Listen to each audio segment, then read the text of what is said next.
Mama don't allow no architecture around here. Mama don't allow no architecture around here. Oh, I don't care what Mama don't allow, gonna draw mine modern anyhow. Mama don't allow no architecture around here. Welcome to US Modernist Radio, where we talk and laugh with people who enjoy, own, create, dream about, preserve, love, and hate modernist architecture, the most exciting and controversial buildings in the world. What does it take to get a great building photo? Dropping by the studio today, architect Harry Wolff, all the way from Portugal, also architectural photographer Jim Sink, and Raleigh, North Carolina architect Matt Griffith. And now the guys who have completely stopped telling people our show is kind of like Charlie Rose, George Smart and Frank King. Yes, I'm back, yes. Yes, I took 6 weeks off to cruise around the world, working and doing comedy on ships, cruise ships from Alaska to Australia. Wow. Let me tell you something. With global warming, shortly there's going to be no shortage of cruises. Why, you'll be able to step on board in Denver if this keeps up. Support for US Modernist Radio comes from Tom? What? That's your cue for the sound effect. Hey, look, we've only been doing this show since prior to the Bush administration. Hello? Well, Frank, read my lips. New sponsor today. We even have a new sound effect and some catchy music. Are you ready? Check it out.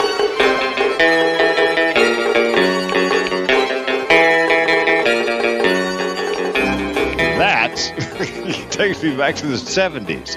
Support for U.S. Modernist Radio comes from a new sponsor, Fresh Meat on the Hook. Angela Roll.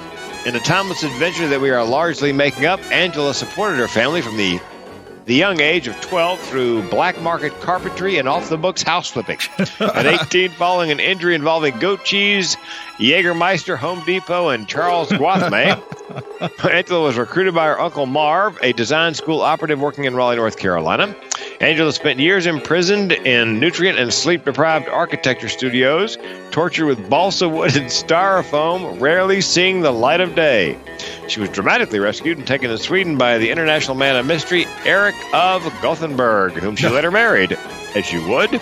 And while sketching on a napkin over meatballs at IKEA, they were confronted by the Architecture Review Board. Angela narrowly escaped North Carolina via jetpack, of course, because all heroines have one, to become a formidable real estate agent with specialized design training, capable of brilliant advice to buyers and sellers of what else? Modernist houses. Angela Roll is your special real estate agent. You can reach her at angelaroll.com. That's roll spelled ROEHL. Or 919-995-0550. Wow, very well done. Thank you, Frank. I'm George Smart, and it's the Photography Show. In this digital age, everyone's taking photos. Billions of them, primarily with their phones. Most people under 25 have never owned what old-timers think of as a real camera. Something with film you have to load and take to the drugstore, or set up your own photo lab to develop into prints and something else completely obsolete, 35mm slides. Now all those drugstore photo labs are just about gone. We'll talk today about architecture photography and how both digital and social changes in photography affect decisions about the kinds of buildings we see built, design competitions where photos play a part, and how you can take better photos of the architecture you love, like your own house. Our first guest is internationally known architect Harry Wolff, joining us from his home in Portugal. Wolff graduated from Georgia Tech and MIT. He worked at Skidmore, Owings & Merrill in New York, served in the National Guard in Germany, and opened Wolff Architecture in North Carolina and later in New York and L.A. If you were watching closely, Harry was in the movie Concert of Wills about the making of the Getty Center, designed by Richard Meyer and Partners, a place where Harry worked at the time. Harry and his firm won 5 national AIA honor awards and over 30 regional and state honors. Among many projects, he's been involved in the design of 2 U.S. embassies, the ABN AMRO Bank World Headquarters in Amsterdam, the Kansai Airport Corporation in Osaka, the regional government of Toulouse, France, the Novartis Pharmaceutical Company in Basel, Switzerland, and buildings for the government of Hong Kong. He is a frequent juror for the George Matsumoto Prize, North Carolina's highest honor exclusively for modernist houses. Welcome, Harry. Thank you. Happy to be here. Architect Matt Griffith graduated in math, I didn't know this, from Davidson College and in architecture from NC State's College of Design, where he was awarded the Camp Hefner Fellowship, the Dean's Award for Outstanding Service, the Faculty Design Award, and Best Supporting Actor in a Musical Comedy or Miniseries. Before founding the award-winning design firm In Situ Studio with past podcast guest Aaron Sterling Lewis, Matt served as a visiting professor of architecture at the University of Arkansas and worked in the offices of Marlon Blackwell and another past guest, Frank Harmon. Matt and his colleagues at In Situ Studio have received 22 local and state design awards, including several of the George Matsumoto Prizes we mentioned earlier. When Matt's not working, which given his social media presence appears to be most of the time, Matt lives in a mid-century modernist house and is associate professor at the NC State School of Architecture. Welcome, Matt. Thanks for having me. Our guest photographer, Jim Sink, has been shooting buildings with his camera for nearly 50 years. He is a graduate of the U.S. Naval School of Photography, which I did not know existed. Since 1980, he's been an award-winning architectural photographer, creating beautiful images of homes, offices, theaters, and other structures that influence design and construction across North Carolina and the nation. Welcome, Jim. Thank you. So, Harry, let's start with you. Of all the people I know, you are the guy in the beer commercial, the most interesting man in the world. I see you in a white suit, surrounded by 3 or 4 admiring women, one playing a guitar, all under twinkling outdoor lights at your villa in Portugal. Is that how it's working out? Well, that's not exactly it, but maybe you've been looking at my mind's eye. So what had you move to Portugal? Well, because I realized how much money Social Security was going to pay me, and I thought, I better find a good place to live. It's a wonderful country. I'm in Porto. I came here. Eduardo Sousa de Moura and Alvaro Cesar are here. They have, as I suspected before coming, created a marvelous atmosphere. There are any number of very talented younger architects here. And if the world economy would just get going, then they'd set the place on fire. It's really wonderful, very stimulating. Now, where is Porto in relation to Portugal and Lisbon and so forth? In relation to Portugal, it's in Portugal. Well, in relation... That's a cheap shot. Yeah. Okay. So in relation to Lisbon... In relation to Lisbon, it's a city that is a little more, I think, than half the size of Lisbon. It's the second largest city in Portugal, and it is north of Lisbon. And I can't tell you the kilometers or the miles, but I can tell you that it's a very comfortable 3-hour train ride. Oh, nice. But then again, it's only about a 6-hour train ride from one end of Portugal to the other. So it's kind of like being in California, only I think it's not quite as long as California.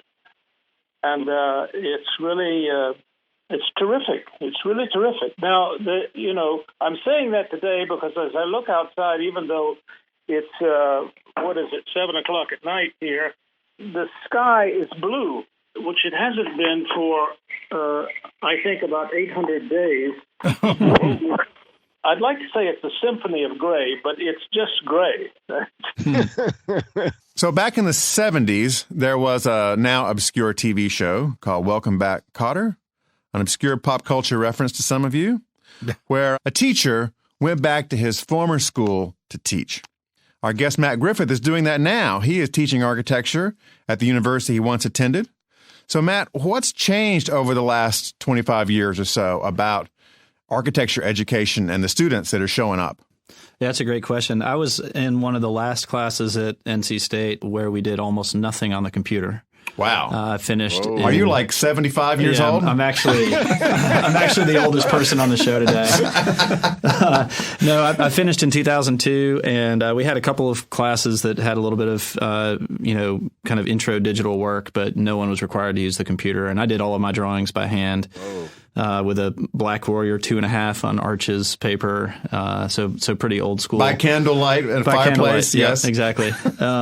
And so that certainly is one thing that's changed a lot. It's been amazing to be coming into my career during this time when different digital mediums have, really kind of taken off. And so, the students today are able to create imagery of their work at an incredibly rapid pace, which is very different. I don't think the students have inherently changed that much. The school still gets some of the best and brightest from around the state and other adjacent states. And for the most part, everybody works really hard up there. I do think that recent news about the architecture profession has made students much more critical of what they're doing and whether or not they really want to be doing it. I think that during the economic downturn especially, there were some things that were not so positive said about the architecture education. And so I think the people who are there really want to be there and are pretty serious about it. So it's an enjoyable experience. Matt, we interviewed someone, I can't remember who, maybe George will recall. We were talking about the transition from pencil and paper to computer. And whoever it was said that a number of programs are insisting that students take a class where they're forced to use a pencil or whatever and a piece of paper. They plop them down in front of a building and say, draw that. Because he seemed to believe that there's something else, something special goes on in the brain when you have to do that particular kind of exercise. Yeah, I think that debate continues. It's been going on since I was in school, for sure. I think the way we teach at NC State, the way we work in our office is every possible tool is available to you, and you should use whatever can most accurately represent what you're thinking about and allow you to create things at a rate of speed that equals your ability to think. I mean, that's always the challenge for designers, is you're kind of thinking about these things and you want to be able to produce drawings and models quickly. So thankfully, there's computer technology now that can do that in addition to older methods. I think most designers start with the hand still, and then pretty quickly, at least in our office, sometime in early schematic design, we're kind of moving into some sort of manipulable 3D software as well. So I think it's a mix of stuff now. And it's a great time to be alive. You've just got a wider menu of options to work with. Sweet. Jim? Yes. I don't know how old you are, but I'm wondering, was your first camera like an oatmeal box with a pinhole? And it was close to it. Before oatmeal? My first camera was one that my father had used in the Pacific in World War II. Wow. And it was an old Kodak Brownie reflex camera. Oh, yeah. And that's what kind of got me hooked on it. I started using that when I was in high school and, decided then this is what I want to do in life. I'm 68 years old now. I'm wow, younger than Matt. I'm having more fun than I've ever had with photography right now. Ever since we went to digital, it just lets you be so much more creative. You don't have to worry as much about the technical problems with photography because your camera is basically just a small computer. You program it for each job, and then you just be creative with what you see. I carried a big 4x5 view camera around for about 30, 40 years. And around 2000, I told my wife, I said, this is just getting so labor intensive. I'm starting to look at retirement. And then, was that right after you came back from the chiropractor? Then all of a sudden, this new little thing called digital came about, and it happened overnight. I mean, there was no transition. It just happened. And ever since then, it's just been more fun every year. So did you start shooting photos of people first, or did you get into buildings right away? Actually, buildings right away. I did other things along the way. Now I basically just do buildings, working with architects, designers, builders. But I did a few things along the way, shooting people and products, that sort of thing. Now, Jim, what are some of the major categories of architectural photography? I know, for example, one big category is shooting buildings for awards competitions. What are some of the other things that you do them for? Well, I work with a lot of architects in their marketing departments. They've got to have their nicest their best work to market themselves with. So it's marketing, it's design competitions, it's advertising, architectural suppliers. I work with a lot of them. So anything related to architecture, I get involved. Okay. Now, Harry, I read that if someone asks you to describe your work, you pull out a photograph of a Japanese fisherman's robe, a museum piece from the 19th century. How do you use that to answer the question about what you do? Well, the thing that struck me, I actually was working on a project at UC Santa Barbara, and I had a couple of hours time in between some meetings, and I wandered over to the museum there. They have a super museum, and it happened that there was an exhibition of these Japanese fishermen robes. And I was really struck by how beautiful they were and their patterns, which are beautifully geometric.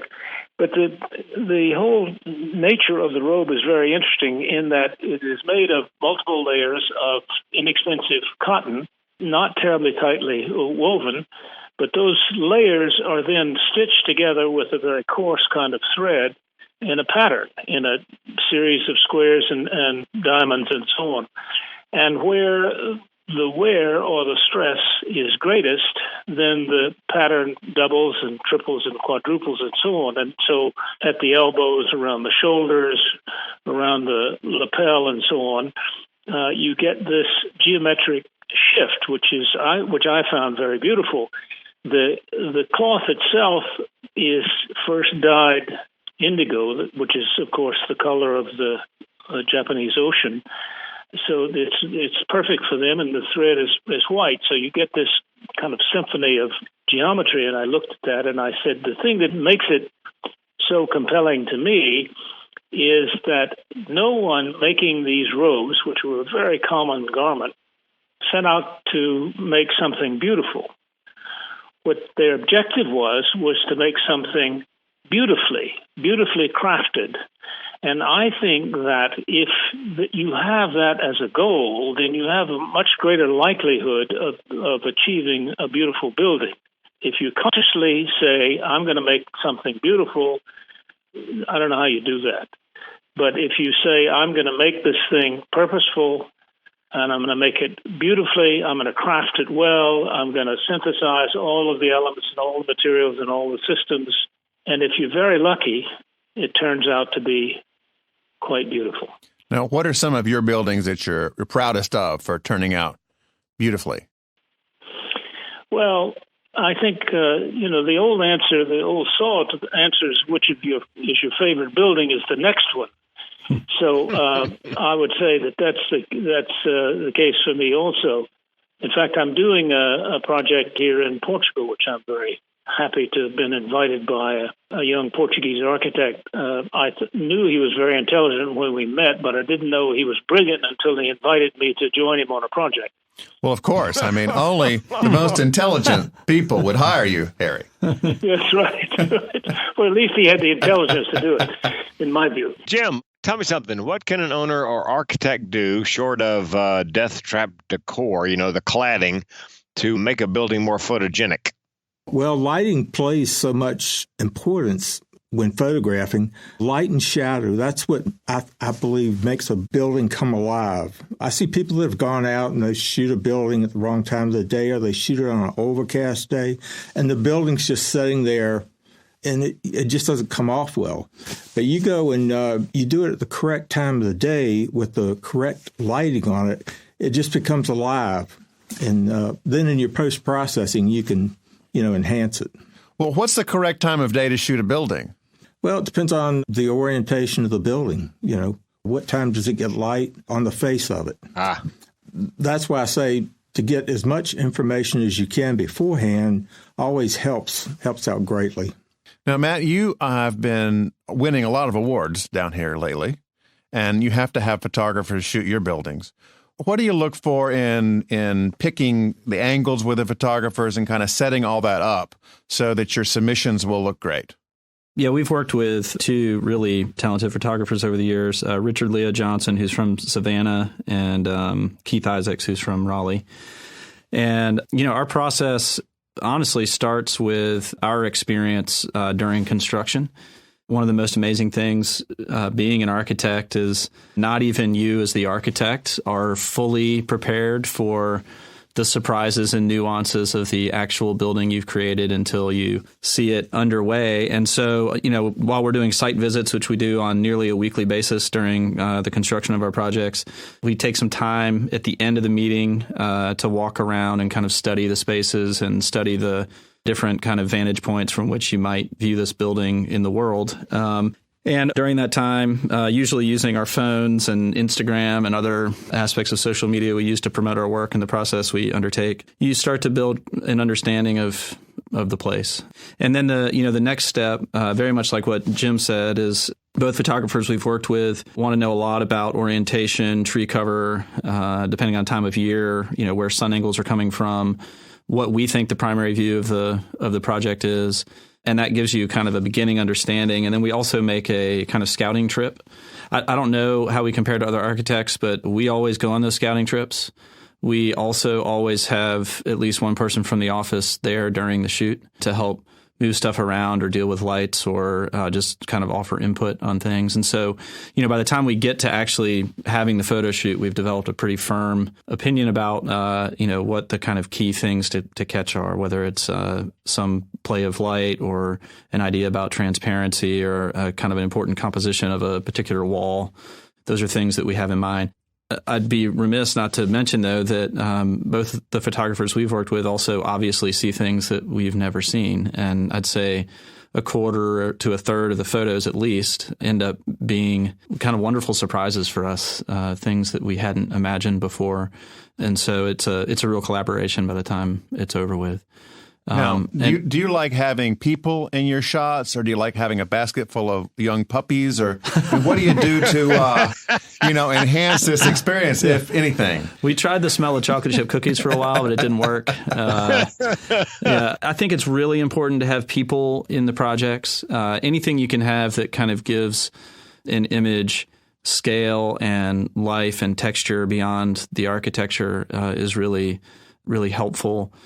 We oftentimes end up with people in the office in the photos, which is always fun for us. Is that like an Easter egg where we're trying to find your staff member somewhere in the photo? Waldo, sort of thing. Yeah, exactly. Find the squirrel. And different projects are different. I mean, there's certain projects we've done that are incredibly quiet, almost minimalist spaces, and they honestly can look as good with or without people. And then there are other projects, especially the non-residential projects that are more public in nature, where you want a lot of people in the photos, and they really bring it to life. So I think it depends on the project.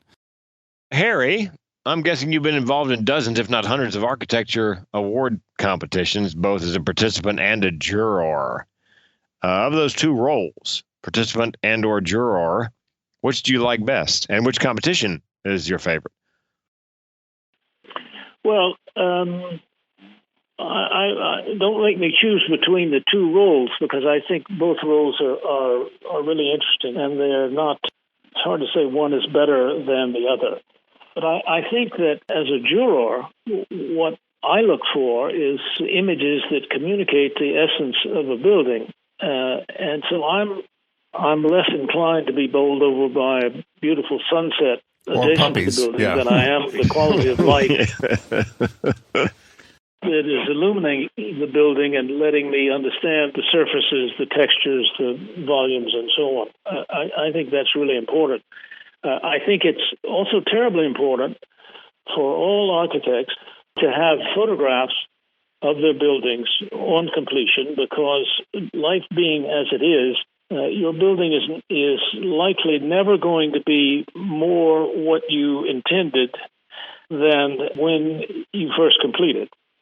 So that things happen, changes happen, damages occur, different directions, unsolicited additions, and so on.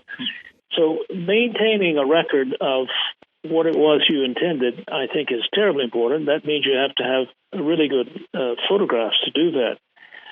There was a Japanese photographer and publisher whose name was Futagawa, who produced a beautiful magazine called, I think, GA. I think it's still around, but now run by his son. I think Futagawa is no longer with us, but it were some of the most beautiful architectural photographs, and I was so fascinated with it that I studied it greatly. And what I discovered was that the great majority of his photographs were taken with the camera, the viewpoint, perpendicular to the plane of a space, the back wall of a space, for instance. And not only that, the position of the camera was always off of center, or almost always off of center, and usually at a third point. Now, given my fascination with proportion and so on, I think that third point issue is understandable. I mean, you look at, I once did a study of Vermeer's paintings, and you see in the composition there that the main principal figure is never in the center, but is often at some third point. So I think that compositional aspect has a lot to do with it. It's very rare that he will shoot diagonally into a space. And I think that that's a part of what made his photography so compelling to me. I know that as a young architect, it was always difficult to afford having photographs made, and I have rued that day because I have projects that I have lousy photographs taken of because I took them. But I have advice for architects today, and many of them probably already know this, but typically in a project of any size, the contractor is expected to provide progress photographs.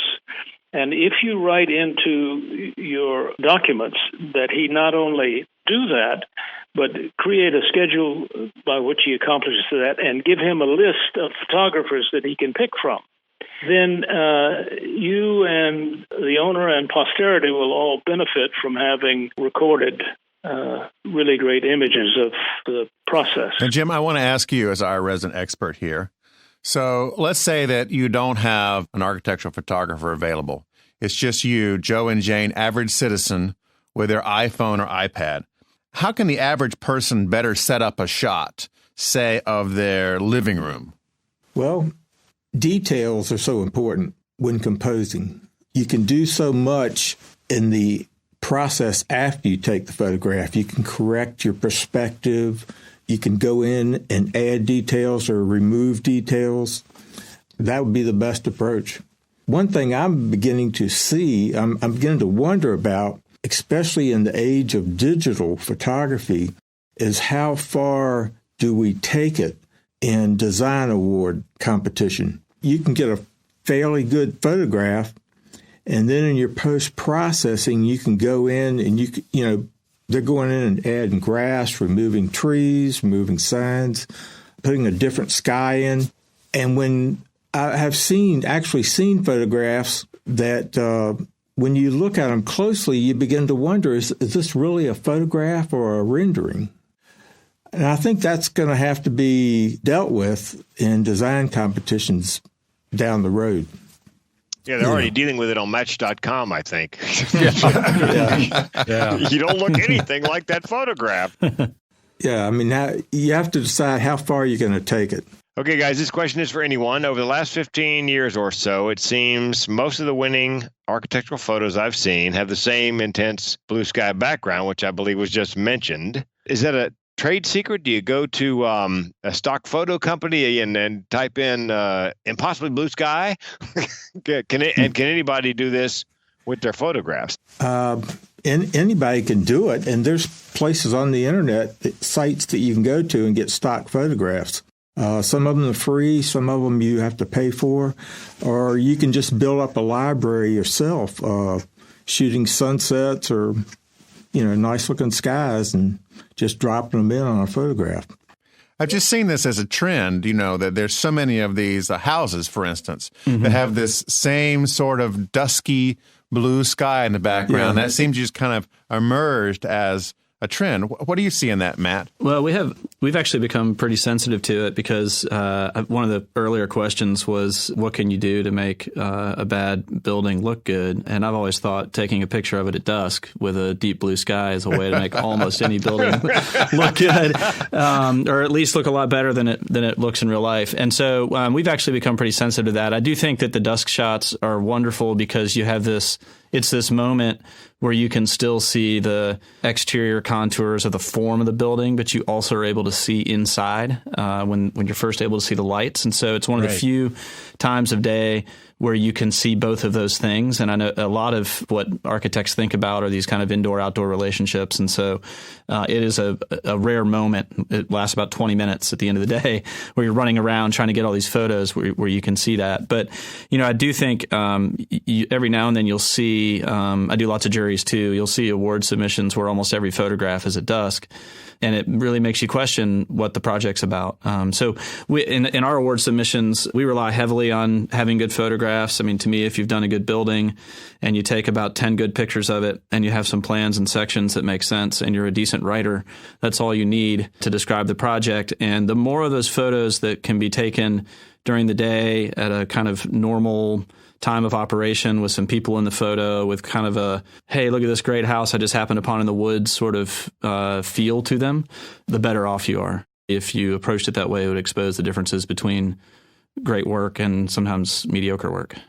Well, there's a name for that, by the way, in Hollywood. They call that magic time, that 20 minutes between the time the sun goes down and it gets dark. And they do a lot of photographing rushing in that 20 minutes for that very reason. Yeah, we call it the golden hour, and you're so stressed out. Someone's in a house running around with flipping lights. The photographer is just running roughshod all over the property with their tripods in tow. I mean, it's really crazy. So, well, to Jim's point earlier about the fine line, ethical line between having a photograph and photoshopping it or sometimes altering it, has any architect yet gotten in trouble for going too far in an architecture competition and really putting too much lipstick on their pig? I can give you an example from some years ago. I was on the National Honor Awards jury. We had narrowed the submissions to, 8 or 10 candidates, anticipating giving about that many awards. And one of the submissions was a church done by a very famous architect who we won't name. And who we won't name. And even though I think he's not living now, one of the rules of the National AI Award is that at least one member of the jury has to have visited the actual building, which is, I think, is a really good rule. And the person who visited this came back and said, there's a whole lot of mechanical equipment right here next to the building that's not in the photograph. And this was before Photoshop. And we looked at the photograph, and you could see that somebody had painted on the photograph very carefully, and they painted over these mechanical units, which the architect was responsible for allowing to be there. Sounds like they interned at the Soviet Union. Yeah. Needless to say, he didn't the award that year for that building, and was not well thought of for having been dishonest. And I think that honesty is a virtue here as well as in many other places. So I think that what you can do digitally to enhance the lighting and to articulate it through adjusted contrast and so on, I think all that's well and good. But I think that to represent something other than what it actually is, I think that's just unacceptable. Harry, this last question for you and Matt. We're talking today about taking pictures of buildings, but more and more, buildings are taking pictures of us. They are capturing us as they go through. Have you had any experience with designing that into your buildings? We actually have a house under construction right now in West Raleigh for a Swiss couple that's going to be a really unusual house that we're very excited about. And it has 16 different cameras on it. Our client is a electrical engineer by profession. He's retired now, but from a lighting, security, sound, power standpoint, this house is like a sci-fi film. And the house is mainly dark in color. It has a dark brick and then burned wood siding and a lot of dark break metal on it. And the cameras he's selected really just to make sure everybody knows they're there are white. So we're not sure. Speaking of Photoshop, we're not sure exactly how we're going to deal with this because it's a house we're really proud of. But yeah, that would be our, other than normal security stuff, that would be our kind of most extreme experience with it. The other thing that you have, of course, is that museums have cameras everywhere, and the struggle with museums and cameras is to make them disappear. And technology is making that easier today than it used to be. It used to be you had these great bubbles with cameras inside of them, and now you can have something the size of a pencil eraser, and it can monitor and take quite amazing. You never know we're watching you. One thing that I wanted to mention about photography is some of the things that I learned. Living in L.A. as I did for 25 or so years, I had occasion to bump into a number of people in the movie business, including some really amazing cinematographers. One of them, whose name is Vilmos Zsigmond, was noted for his lighting, and he said that his objection always was to light spaces in a way that you did not realize that he had lit them. So that it was handled with such great subtlety and such finesse. And he said, sometimes you get down to the point of adjusting the lighting just a couple of watts just to get it perfect. There was another cinematographer named Sven Nykvist, who was Ingmar Bergman's famous cinematographer, and he had the same attitude that he wanted his hand to be invisible. And I think that's much more desirable in photography, particularly in photographing spaces, so that rather than trying to make them over dramatic, actually making them come alive with subtlety is to be applauded, in my view. Well, gentlemen, I really appreciate your joining us today. Jim, Matt, and Harry, thanks for coming and dropping by the studio and being on the phone. I expect to see more baskets of puppies in your photos coming here in the future. Yeah, subtle. There you go. I smell chocolate chip cookies. Hey, guys, thanks for listening. US Modernist Radio is underwritten by...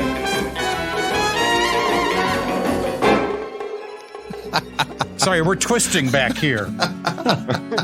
Angela Roll, your special agent for Modernist Houses. You can find her at 919-995-0550. Okay, take us out, Tom. Visit USModernist.org to listen to past shows and discover our massive mid-century modernist archives. US Modernist Radio is produced by Soundtracks Recording Studios in Raleigh, North Carolina. Our theme song was performed by George Smart and Robinson Earl. Cindy Stratton, who always asks us to put quote marks around her name, researches our guest from a secret underground bunker very close to Whole Foods.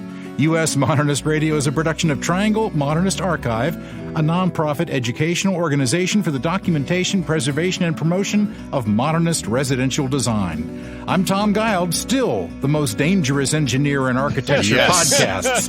George and Frank and I'll be back in 2 weeks with another remarkably photogenic edition of US Modernist Radio.